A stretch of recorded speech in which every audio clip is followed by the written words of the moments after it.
Chers amis internautes, bienvenue dans cet entretien officiel. Je reçois pour vous Yannick Folly. Il est photographe et chasseur d'images comme il définit lui-même. Yannick, bonjour. Bonjour, monsieur. Merci d'avoir accepté notre invitation. Alors, avec Yannick Folly, nous allons parler de son parcours et des perspectives pour l'avenir. Alors, première question pour vous déjà, comment est-ce que vous êtes devenu photographe? Ok. D'abord, très grand merci à vous de m'avoir invité sur votre plateau. Comment je suis devenu photographe? D'abord, je me suis formé sur l'État et après ça, j'ai eu la chance de voyager. J'ai eu à faire une école de photographie et j'avoue que c'est après ça que ma manière de photographier a vraiment changé. Donc, d'abord, une passion qui a commencé comme ça, avec des outils traditionnels certainement. Après, vous avez eu la chance donc de voyager et de vous faire former. Alors, comment est-ce que cette formation s'est déroulée? Oui, d'abord, c'est la passion. C'est la passion. Et après ça, quand j'ai eu à voyager, j'ai eu la chance de voir comment les gens ont l'habitude de faire des photos. J'ai eu la chance de rencontrer d'autres photographes et d'échanger avec eux. Donc, ça vous a permis donc d'améliorer ce que vous aviez l'habitude donc de faire. Exact. Alors, après cette formation et ce parcours que vous avez à votre actif, quel regard vous avez sur la photographie en général au Bénin aujourd'hui? Mon regard sur la photographie aujourd'hui, je peux dire que d'abord la photographie au Bénin, ça va. Il y a mes frères qui sont dans la photographie, il y a beaucoup qui font de bonnes choses. Et donc, le regard, c'est positif. Positif. Alors, pour en revenir à vous, aujourd'hui, vous l'avez fait constater, il y a beaucoup qui sont venus dans le domaine, mais vous avez quand même une particularité de faire la chose. Déjà, on constate que vous avez une motivation, un attachement très fort pour les enfants et pour la nature. Alors, commençons par les enfants. Pourquoi cet attachement pour les enfants? Oui, d'abord, je suis l'enfant unique pour mes parents. Et comme j'ai l'habitude de dire, un enfant, c'est l'avenir. Les enfants, c'est l'avenir, c'est le Bénin de demain. Et donc, photographier un enfant, pour moi, c'est photographier l'avenir de demain. Et donc, c'est comme ça que j'ai commencé par photographier les enfants. Et après, je me suis dit, mais ok, pourquoi ne pas montrer mon pays autrement, vu que mon pays regorge beaucoup d'endroits magnifiques. Alors justement, on vous a vu dans cette tournée qui est toujours en cours certainement. Et combien de localités vous avez déjà parcouru? Waouh! Au Bénin? C'est incontable. Comptable. Je dirais que il y a de cela 2 ans, j'ai fait le tour du Bénin à moto. Donc, j'ai quitté Porga, frontière Bénin-Burkina, en passant par Materi, Dassari, Datori, Pefenga, jusqu'à venir à Cotonou. Mais je ne l'ai pas fait non-stop. C'est-à-dire, je m'arrête dans chaque localité. Ça. Et quel est l'intérêt donc de ce projet-là, si on peut appeler ça un projet?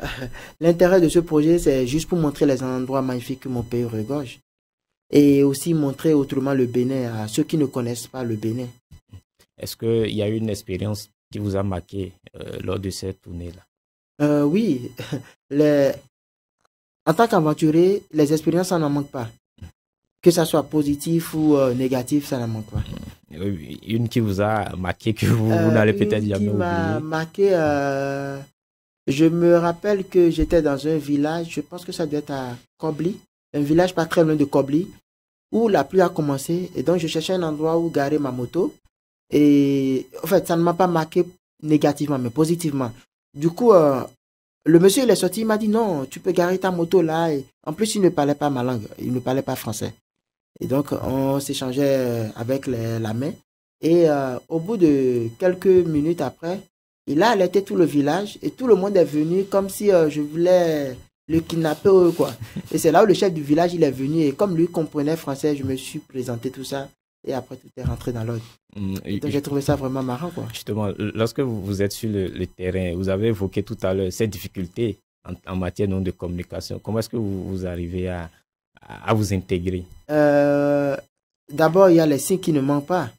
Et donc, j'essaie d'utiliser ma main ou j'essaie de faire des gestes pour pour pouvoir discuter avec eux. Mais des fois, j'ai la chance de trouver des gens aussi qui parlent français et ils me servent d'interprète. Alors, lorsque vous allez dans une localité, vous faites votre travail, quel est le retour pour la population?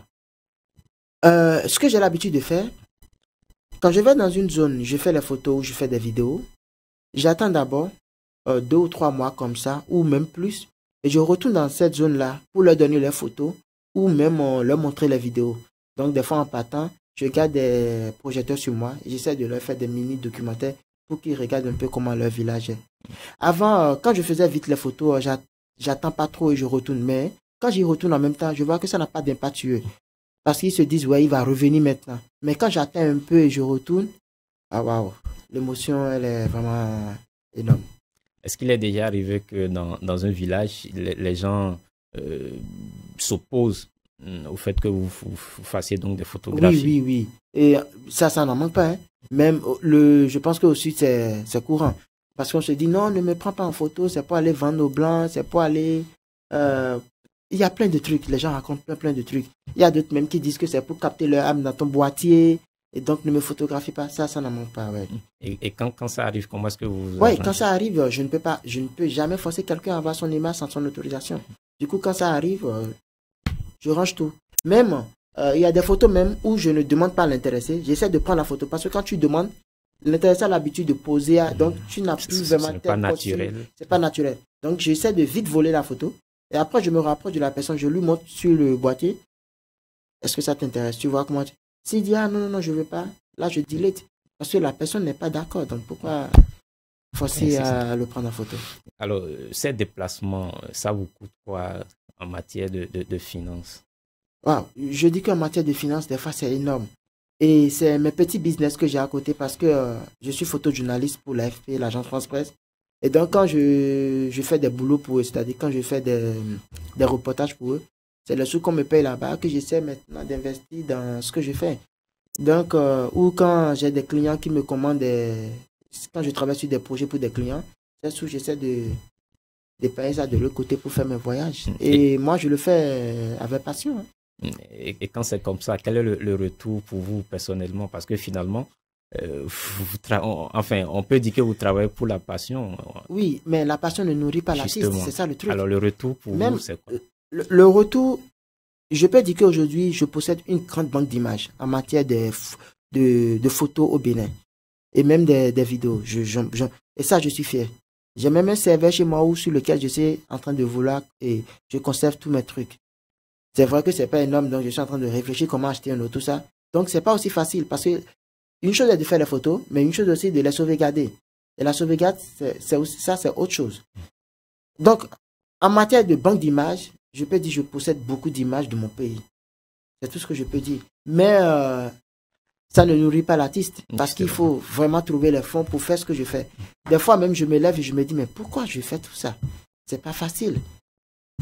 Mais la passion je me donne le courage et la passion y est. Donc, j'essaie de faire avec. Alors, vous avez évoqué tout à l'heure le volet de stockage. Est-ce qu'il est déjà arrivé que vous finissez un travail, vous stockez et après... Oui, ça m'est arrivé une seule fois. Et ça ne va plus jamais m'arriver. Parce que dès que je termine de faire mes voyages ou de faire les photos, j'essaie de faire des backups 3 fois si possible. Et actuellement, maintenant, j'ai un mini-serveur sur lequel c'est vrai que c'est... Parce que bon, ça c'est des thèmes techniques, j'ai l'habitude de shooter en RAW. Et donc le RAW, ça prend vraiment d'espace. Donc je suis en train de réfléchir comment acheter encore un autre 10-12 serveur pour pouvoir sauvegarder. Donc, c'est ça. Mais ça m'est arrivé une fois et je pense que ça ne va plus jamais m'arriver. Parce que être photographe, c'est pas seulement photographier, avoir de belles images, mais c'est aussi le sauvegarde. C'est ça le truc. Alors, vous avez dit tout à l'heure, vous êtes fils unique, c'est bien ça? Oui. Voilà. Vous êtes fils unique, photographe. Comment est-ce que les parents perçoivent ce que vous faites? J'avoue qu'aujourd'hui, maintenant, ouais, ça va. Ma maman, elle est fière de moi. Maintenant, sinon, au début? Au début, c'est pas du tout facile. Parce que au début, pour ma maman, il faut que je sois tout le temps en costume, grosse caisse, au bureau. Tu pars le matin, tu viens le soir. Mais moi, cette vie, je ne me trouve pas dedans. Même si je dois travailler pour des gens, même si je travaille pour les gens, rester au bureau tout le temps, c'est pas mon truc. Je préfère être en mouvement, aller chercher, bouger. C'est ça mon mon kiff, comme on le dit. Mais aujourd'hui, maintenant, ça va. Ma maman, elle ne me dit plus rien, quoi, parce qu'elle voit que, ouais. Et comment est-ce que vous arrivez à gérer la vie professionnelle et la vie privée? Wow. Ça, c'est pas facile, mais euh, il y a même la plupart de mes amis qui disent, ouais, Yannick, toi, on ne te voit plus, tu demandes plus d'après nous, c'est toi au nord, c'est toi au sud, si, mais c'est ma passion, c'est ma vie. Donc, je fais l'effort de faire ce que je sais faire. Est-ce que vous ne créez pas qu'à la longue, ça puisse carrément vous éloigner de oui, vos maintenant, amis? J'ai fait l'effort d'être avec mes potes. La belle preuve, je suis à Cotonou, je suis sur votre plateau maintenant.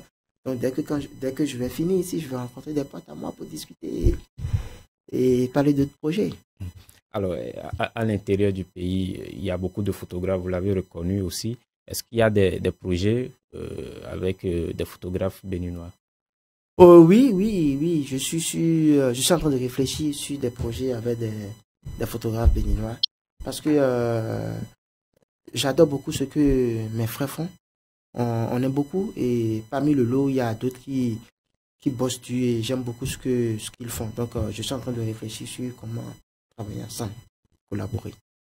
Alors, ce que vous faites, ça participe ou ça contribue à la valorisation de la culture béninoise, le tourisme et tout. Est-ce qu'il est déjà arrivé que les autorités béninoises se rapprochent de vous pour quand même ne serait-ce que féliciter pour le travail que vous faites? Féliciter, oui, mais se rapprocher de moi pour un projet, non, personne. Personnellement, vous n'avez pas fait des démarches non, aussi? Les démarches, parlons de démarches, je ne sais pas comment je peux aller, je sais pas, vers le ministre de la Culture, par exemple? Oui, parce que pour y aller, il faut que je connaisse des gens qui puissent m'orienter. Et vu que je ne connais personne dans le truc, comment je peux rencontrer le ministre pour dire j'ai tel projet où je fais ci. Il faut que quelqu'un m'oriente forcément. Mais est-ce que vous êtes quand même conscient que le travail que vous faites a besoin quand même de cet accompagnement oui, je officiel? sais, oui, je sais. Ça a besoin forcément d'un accompagnement. Et je croise les doigts. Le moment opportun, quand ils vont me contacter ou quelqu'un aura l'aimabilité de m'orienter vers le ministre ou vers telle personne pour que je puisse collaborer ou parler de mon projet ou faire un truc pour le Bénin, je vais le faire avec plaisir. Alors, vous avez plusieurs prix à votre actif. Le dernier, vous l'avez reçu quand? Et dans quel je l'ai reçu l'année passée lors d'une exposition à Paris, à la mairie de Rony-sous-Bois. Alors, quand vous recevez les prix comme ça, c'est forcément le Bénin qui est célébré, mais derrière, est-ce que vous êtes satisfait? Bon, en matière de prix, c'est vrai, quand un artiste reçoit un prix, ouais, il est content. Mais en matière de prix, moi, le seul truc que je me dis, c'est pas le prix qui fait vraiment l'artiste. Mais le jour où mon pays va être reconnu mondialement, où je vais recevoir un prix de, je sais pas, de Magnum, un grand truc sur le Bénin, là, je pourrais dire, ouais, j'ai vraiment touché comment on appelle, jackpot, quoi.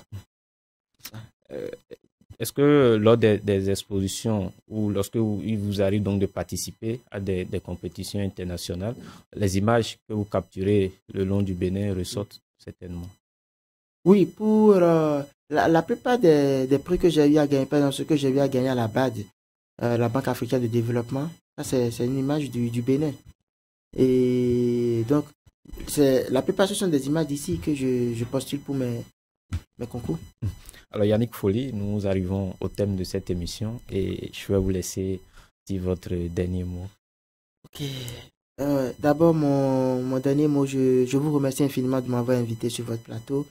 Et deuxièmement, je tiens juste à dire que mon pays regorge beaucoup d'atouts, beaucoup d'endroits magnifiques.